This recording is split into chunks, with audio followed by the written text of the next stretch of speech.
بسم الله الرحمن الرحيم الحمد لله رب العالمين والعاقبة للمتقين والصلاة والسلام على أشرف الأنبياء والمرسلين اللهم صل على محمد وعلى آل محمد كما صليت على إبراهيم وعلى آل إبراهيم إنك حميد مجيد اللهم بارك على محمد وعلى آل محمد كما باركت على إبراهيم وعلى آل إبراهيم إنك حميد مجيد أعوذ بالله السميع العليم من الشيطان الرجيم بسم الله الرحمن الرحيم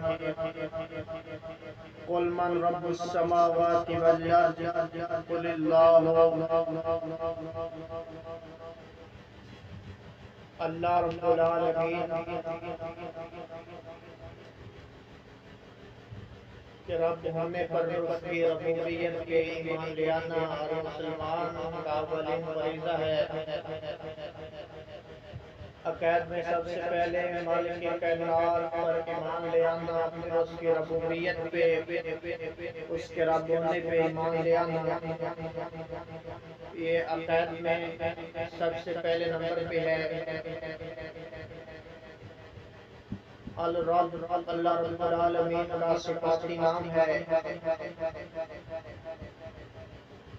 اس کا اطلاق غیر اللہ پر نہیں ہوتا، یہ مالک، معبود، مصلح، سید، مربی، تدبیر کرنے والا اور منتظم وغیرہ کے معنوں میں استعمال ہوتا ہے۔ اللہ رب العالمین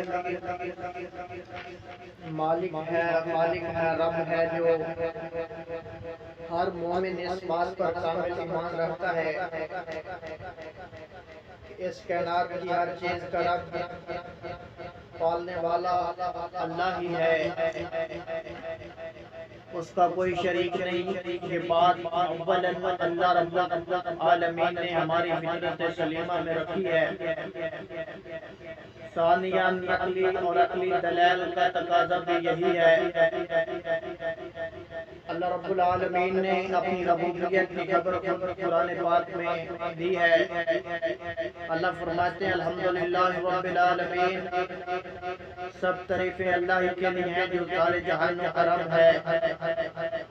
اور اللہ رب العالمین نے اپنی ربوبیت کے اس بات میں فرمایا قل من رب السماوات والارض قل اللہ، کہہ دو کہ آسمان اور زمین کا رب کون ہے، کہہ دو کہ اللہ ہی ہے۔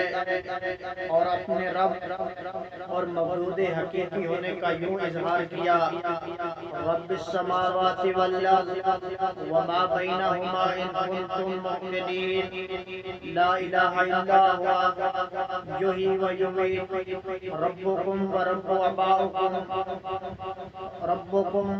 آبائکم الاولین۔ آسمان و زمین جو کچھ ان کے درمیان ہے، سب کا خالق، سب کا رب وہی ہے۔ اگر تم یقین کرتے ہو اس کے سوا کوئی معبود برحق نہیں، وہی زندہ کرتا ہے اور مارتا ہے، وہی تمہارا اور تمہارے پہلے آباء و اجداد کا رب ہے۔ اس مثال کے تذکرے میں جو اولاد آدم سے اس وقت لیا گیا جب وہ اپنے آباء و اجداد کی پشتوں میں تھے کہ اس کی ربوبیت کا اقرار کریں، اس کی عبادت کریں اور اس کے ساتھ کسی کو شریک نہ بنائیں۔ اللہ رب العالمین فرماتے ہیں جب اولاد آدم سے اللہ نے اپنی ربوبیت کا اقرار لیا تو اللہ فرماتے ہیں وَإِذْ أَخَذَ رَبُّكَ مِنْ بَنِي آدَمَ مِنْ ظُهُورِهِمْ ذُرِّيَّتَهُمْ وَأَشْهَدَهُمْ عَلَىٰ أَنفُسِهِمْ أَلَسْتُ بِرَبِّكُمْ قَالُوا بَلَىٰ شَهِدْنَا۔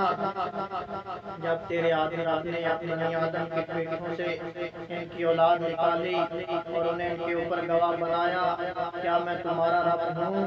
تو سب نے کہا کیوں نہیں، تو ہمارا رب ہے، ہم گواہی دیتے ہیں۔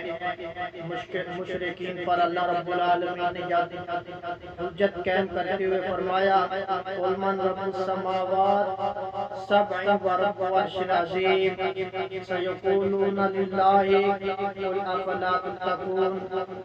سوال کرتے ہوئے کہہ دیجئے ساتوں آسمان اور عرش عظیم کا مالک کون ہے؟ وہ کہیں گے اللہ۔ کیا فرما دیجئے پھر تم کیوں نہیں ڈرتے؟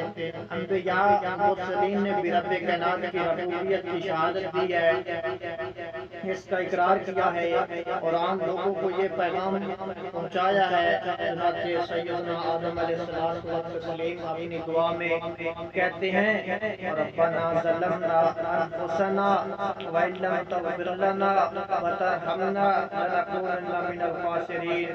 اے ہمارے پالنے والے، ہم نے اپنی جانوں پر ظلم کیا اور اگر تو نے ہمیں نہ بخشا اور ہم پر رحم نہ کیا تو یقیناً ہم خسارہ پانے والوں میں ہو جائیں گے۔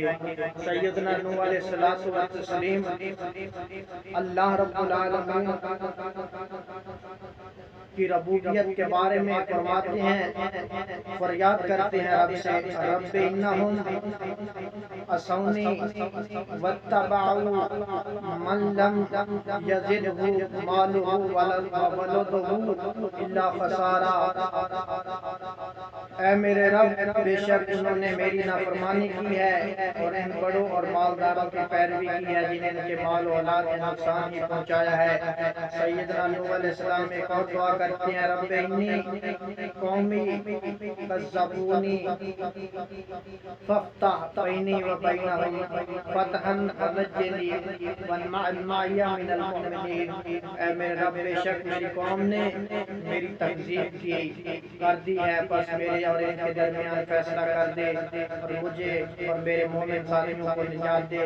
سیدنا ابراہیم علیہ السلام نے حرم مکہ مکرمہ میں اپنی اور اپنی اولاد کے لیے الفاظ میں رب العالمین کی ربوبیت کے بارے میں دعا کی۔ رب سے دعا فرماتے ہیں، رب اجعل ھذا البلد آمنا واجنبنی وبنی ان نعبد الاصنام۔ اے میرے پالنے والے، اس شہر کو امن والا بنا اور مجھے اور میری اولاد کو بتوں سے عبادت سے بچا۔ سیدنا یوسف علیہ السلام اللہ کی ثنا بیان کرتے ہوئے فرماتے ہیں، رب قد آتیتنی من الملک وعلمتنی من التعبیر الحدیث فاطر السماوات والارض انت ولی فی الدنیا والآخرہ توفنی مسلما والحقنی بالصالحین۔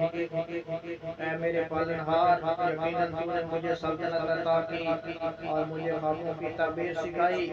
آسمان اور زمین کے پیدا کرنے والے، دنیا و آخرت میں تو ہی میرا کارساز ہے۔ مجھے اسلام پر موت دے